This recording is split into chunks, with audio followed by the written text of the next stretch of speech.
ગજેન્દ્ર નામનો એક હાથી હતો. જ્યારે સરોવરમાં સ્નાન કરવા ગયો ને મગરમચ્છે પકડી લીધો. અને દુનિયાનો નિયમ હોય, જ્યારે કાળ મૃત્યુ પકડે ને પછી દુનિયાનો આપણો પરિવાર આપણને છોડીને જતો રહે. સુખમાં બધાય હારે હોય, જેવું દુઃખ આવે ને એટલે આપણા હોતે આપણા ન થાય.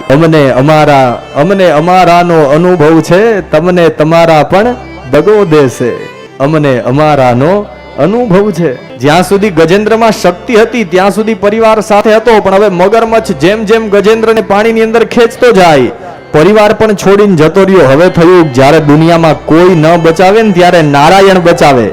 ગજેન્દ્રએ કમળનું ફૂલ લઈ ભગવાનની સામે બતાવીને કહ્યું, પ્રભુ હવે આપ જ મારી રક્ષા કરો. નમો ભગવતે તસ્મૈ યત એતચ્ચિદાત્મકમ પુરુષાયાદિ બીજાય પરેશાયાભિધીમહિ.